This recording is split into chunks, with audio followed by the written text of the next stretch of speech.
Hello everyone. It's Friday the Friday the 24th of January 2014. It's here, it's the noise from the boys again. We're in Costa del Dingle. Beautiful views over the River Mersey. I was noticing before over to what's it called? Birkenhead and East. Is that Eastham Street over there? Yeah, it is Eastham 5 Fanny over there, isn't it? Mo Fammer on a clear day, I would have thought. Chippy on the top. Noise from the boys again. In the absence of Jockey and Paul, I'm standing in for Jockey while he's sunning himself in Australia. Hello Jockey, if you're listening. We've got our usual trio of star guests with us tonight. Colin Lloyd. Good evening. Christopher. Alright. And Tony Caveney, our host. Now then. Straight into it, lads. I've got to say, last week you were all predicting a demolition of Aston Villa and you all got it wrong. Big time.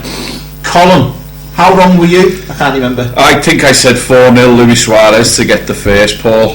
I mean, right from the off it looked a bit dodgy, the way Brendan set the sides up. He'd done this Stevie Gerrard anchor in the midfield.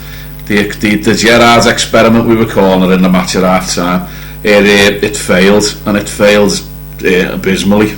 Villa were better all over the pitch than us for the first 45 minutes. He could have been 1-up after 60 seconds if the lads had slipped it through underneath Mignolet instead of putting it wide. It would have been 1-0. But Villa, fair play to Villa, they played well first half. I will say it was a game of 2 hours because they were still in the second half, although we managed to turn it around a little bit. They were first to the ball, the movement was good. They had 5 in the midfield we couldn't cope with. Big Ben Seche up front leading the line. I mean, he took the 2 centre halves out the game basically on his own. He was a handful in himself, and we got what we deserved first half. I mean, we were lucky to go in 2-1 down, but we thought we'd go on and win it. Early goal in the second half, as we know, and was set up for the win. But you thought Villa might have crumbled, but they didn't. They kept the composure, they shaped a lot, and they were right in it right up until the end. I thought it was a great game, to be honest with you. If you weren't a Liverpool fan, if you were a Villa fan, you were made up, and everybody else, it was a block, like attacking like type football from both sides, but defensive errors again from Liverpool. The full-back, I don't know what way we're going with these full-backs at the moment, but he's poor, this Sissoko, and you could say it was partly his fault that we were 2 down. But in the end, we were made up with a point, to be honest with you, although we could have had nothing. We were happy with the point, but it just left a sour taste in the mouth, to be honest with you. Chris, how long were you? I went 3-1, Sturridge first goal. Unlucky that. But no, I walked up the game with my mate Stacey Clare, and I had to go to our little shack walking out. I haven't done that for a while. Walked up the game, had a little waffle about the match and who we were going to play and who we weren't going to play, and we kept coming up with 12 players. We had 12 players on the pitch. We couldn't work out who we was going to drop, and we kept forgetting about Sterling. We couldn't fit Sterling in any, and we clicked on Sterling couldn't be dropped, so it went back to Suarez and Sturridge. They couldn't be dropped, and then Lucas couldn't be dropped, so it was only Coutinho that we could say we just have to pull him out the firing line really now and go with that. So it didn't.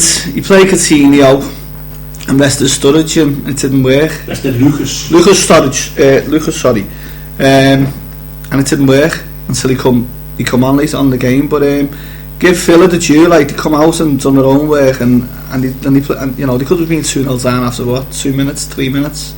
Done their own work, and they deserved the 2-1 at half time.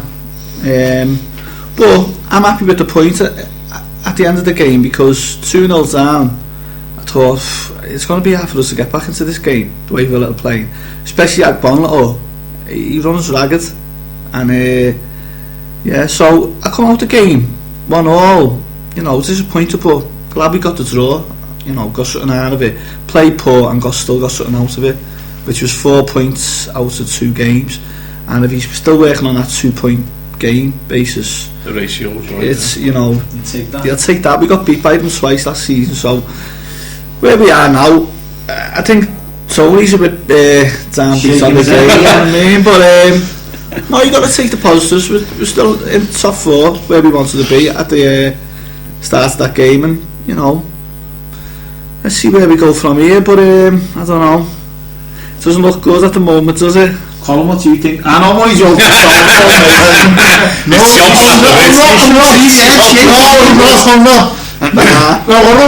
wrote a few bits and bobs down after the game. Now we all know Villa played well and all that carry on, and like the team were running around like headless chickens. I thought the first half, and now I'm looking at it. You're happy that we come up here with the points, like, because you could say last season, the season before, we're getting beat there. So like he's talking about this new mental strength he's installed in them. So that's like he's taking the bonuses from it. Well, let's have it right now. We've been papering over cracks now with this squad. We're not in Europe. We're in the Prem, and we haven't got a squad for the Prem. Brendan needs to bang fucking John Henry's door off its hinges and ask in an air and say what's going on, and we're getting money to front this. Because this is an integral part of the season now. All that hard work we put in before Christmas can go out the window. We can go from 4th, where it's there grabbable, to 8 if he doesn't show us what we're after. Do you know what I mean? It just told me head, and we've got a squad of decent, like 12, 13 players. After that we've got shitty foreigners and kids in it. So not only do we need like 4 top-notch Europeans or whatever who'll obviously take time to bed in, you need 2 or 3 or 1 or 2 ready-made Premier League stars, you know, like that Gareth Barry was roaring off him. He would have just sloped into us on the, just even that transfer, the loan thing. We haven't got a fucking job. Are you blaming the owners? I'm blaming the owners. Give Brendan the money he needs to go and do his job and let him crack on with it. He's got the club on the cheap anyway, 300 million. Got an half bat, you've got to have something. Put your hand in your pockets. We're going to get onto the transfer window in a minute, but just go back to Villa, Tony. What went wrong? I've wrote, look, from the goal, this, like, Mingley, the blame Mingley, you're only as safe as what's in front of you, aren't you? So week by week it's changing. They're having shots. You've got Villa and Stoke there, 2 of the shittiest teams in the league. They must have had about 15 shots each at our goal. They're wide open. You've seen the first goal there. He was playing right back. Torre got laced up the wing. So Mingley's coming for things. So he's not happy with what he's seen from him. So he's coming for things that he shouldn't do. Then, you know what I mean? Putting the onus on himself, like coming, took it off Johnson's head, didn't he? Doing other fellas' jobs. Now that's Sissoko. He's fucking garbage, right? But at least he was giving 100% of garbage. All we ask is you fight in the red shirt. Now if you shite, give it 100% of shite. I'd rather have that. Glenn Johnson must be on a grand, the back pass, because all he did was get to the halfway. I know he's come out now, he's injured, but don't play him then. He doesn't just woke up injured. All he did was get to the halfway line, pass it back. He never helped that Sterling kid out once. That Sterling was brilliant at all against Villa. He'd done it all on his own. He was doubling up on them. He was still trying to take the game to them, and once I seen him overlap in the 46th minute before we scored, he never even. So I'd rather have 100% of shite, Col, than 50% of some superstars doing nothing. Do you know what I mean? It just stressed me out. And then, like, it's injuries though as well. So you know, Johnson's he's injured, but he's in because there's other injuries. One thing there's a lack of numbers in the squad. There's no depth to our squad. You look at that. Villa's bench was stronger than ours. That can't be right. And it can't fall down to just one fella. Gerrard did not want to. I'm not being.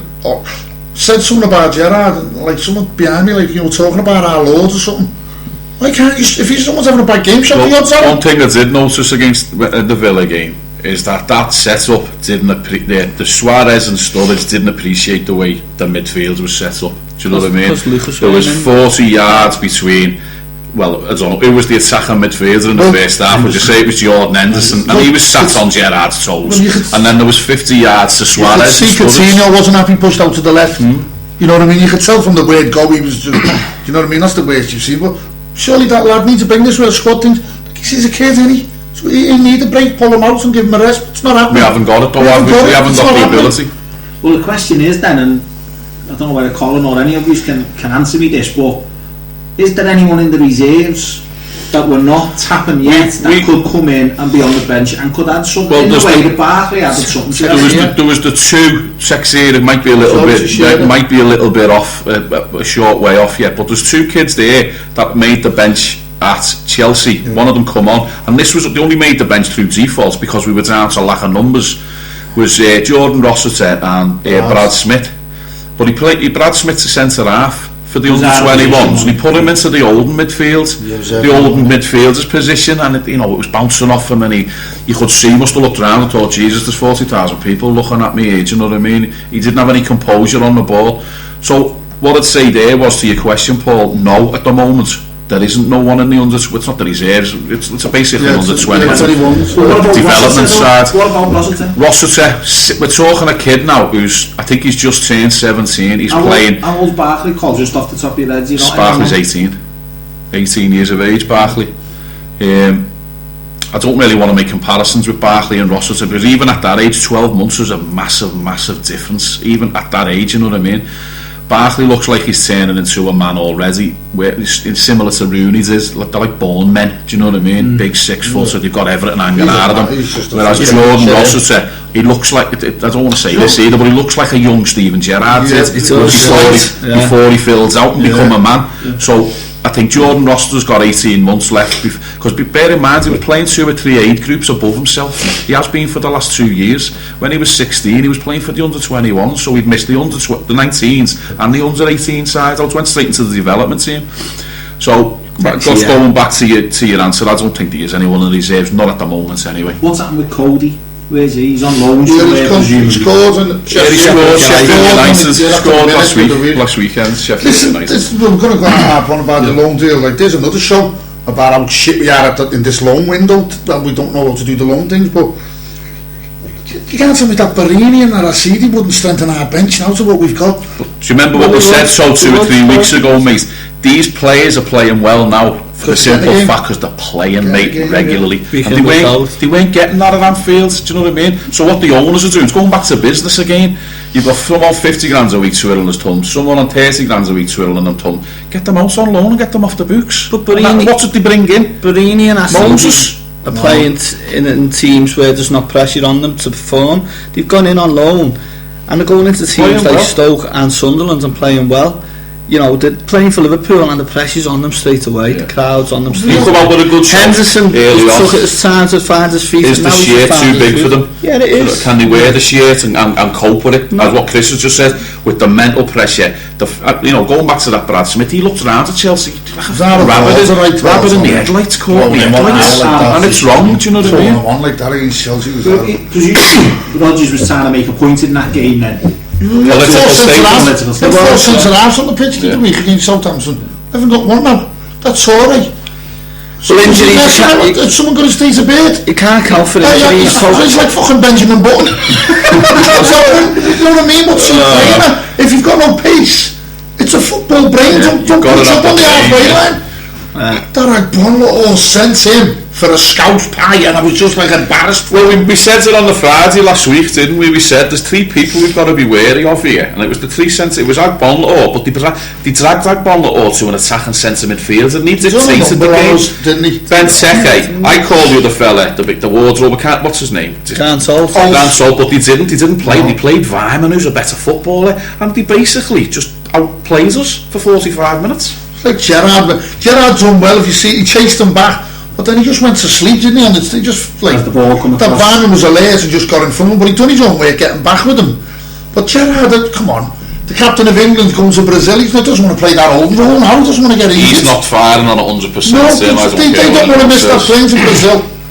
Well, this is. Why do you think he's been pulled out of Johnson, Brazil though? Something's gone on there. I think there's more meat on the bone here. With Johnson. Definitely. I think they've sold him. Your attitude stinks in sailing. Your attitude stinks, and what we'll sell the press is that you're injured, and we'll just keep it us shut. But get out the club. He's only had that much indefinite. He's injured. Exactly. What does that mean? No, is in contract. We've got a thing. When you enter the last 18 months of your contract, we negotiate. He's less than that now. Yeah. So his contract's running down. I think he's in the last 12 months, isn't he? And he's on over at 100 grand a week. He must be after Gerrard. It's him. He ticks all the boxes that they want rid of. But Brendan today, seen Brendan, and he was saying about like it just didn't ring like what he was saying. Do you know what I mean about Johnson? When he wants to be, he can be the best. You know what I mean? It didn't sound like he's injured. It was like sounding was like. I think the fact Flannel's fit again. Flannel's fit. It looks like Martin Kelly's fully fit. I think they've come to a little amicable agreement, Rodgers and Johnson. And go ahead, get going, mate. If you can find somebody. But Colin's sitting there against Villa, I was looking at them and I was just going, where the fuck is everyone playing here? No, yeah. I didn't have a jar. It's been like that for 2 games. Stoke, they were all over the place, even at 2-0. Isn't it a bit baffling though? Because if you've only got to go back 3 weeks and we were flying, confidence was oozing out of us, and now, 21 days later, we're picking the bones out of carcasses. We're changing something that didn't need changing, you know what I mean? I know injuries, you've got to change them. It's just showing you how threadbare the squad is, that's all it's down to. Yeah. Other teams are getting the same injuries as us, even Everton are coping with it. But I don't think the players he's bringing in are good enough to carry out what he wants them to do. That's what I mean, other clubs are doing it, but they're bringing in fellas of a similar ilk. Yeah. We're bringing in garbage, we're just like... But Torre was always someone who's either player anyway. Someone who's coming back from an injury, we're putting in. Yeah. You're either coming back from an injury or you're injured, or no one's chomping at the bit to get in. There's no time for anyone to settle in this squad. Someone's just mentioned it there. Mignolet must have played in front of 15 different back fours this season, at least. So it's always going to cause you build your success on your back four. I mean, we've been solid at home, apart from Southampton and the Villa game. We've been absolutely brilliant at home. And so is Mignolet. And Mignolet has, But I think the time is for Brendan. I personally think is he gets 4 defenders and he nails them to the floor and says, look, you're the back four, bar an injury. Colin, will he get 3 weeks out of that back four? No. They made the glass. Agus made the glass. Let's have it right. You're not going to get 3 fucking consecutive games. And I'm not just saying, Gerrard, what you're saying about the crowd, you know, when I come back in and I seen it after on Sky when I get home, he's giving his interview with his little things in his ears, you know, he said, this crowd here at Anfield's been spoilt this season. Why, what have you done, other than your job, what you paid for? What have you done to spoil us? You know what I mean? You're doing a job. That's a nerd. That's what he said. These have been spoiled this season, this crowd at Anfield. What the fuck have you done? Not the best. You've done your work, you get $100 grand for doing it. Couldn't believe it, I was fuming. But anyway, Brendan's Brendan's mantra at the moment is we'll never give up the fight. This seems to be getting split. It's like he's got his spin doctor and everything now, do you know what I mean? I don't want him to like turn into a Rafa Benitez where he's ignorant to the problems that we've got, do you know what I mean? The glaring. I hope to God he's not part of this nonsense with the transfer strategy. I hope to God he is doing what you said, so kicking hinges off doors and saying, look, we've gone so far with what we've got, you need to back me. If you don't back me, well, he's got to start. But if he wants to be known as a great man, a good manager, every good manager, you know, to get the man management now, aren't they like to be like, you know, Martinez and like Louds up, they like to be part of the players type thing instead of the Iron Fist thing. It's not working, the Iron Fist, is it? You know, like Moyes and Ferguson anymore. So they've also, to be a good manager, you've got to have that wicked side to you, and you hope Brendan does have that side where he's shouting and you hope he's got that about him. Well, he's come out in 2 games.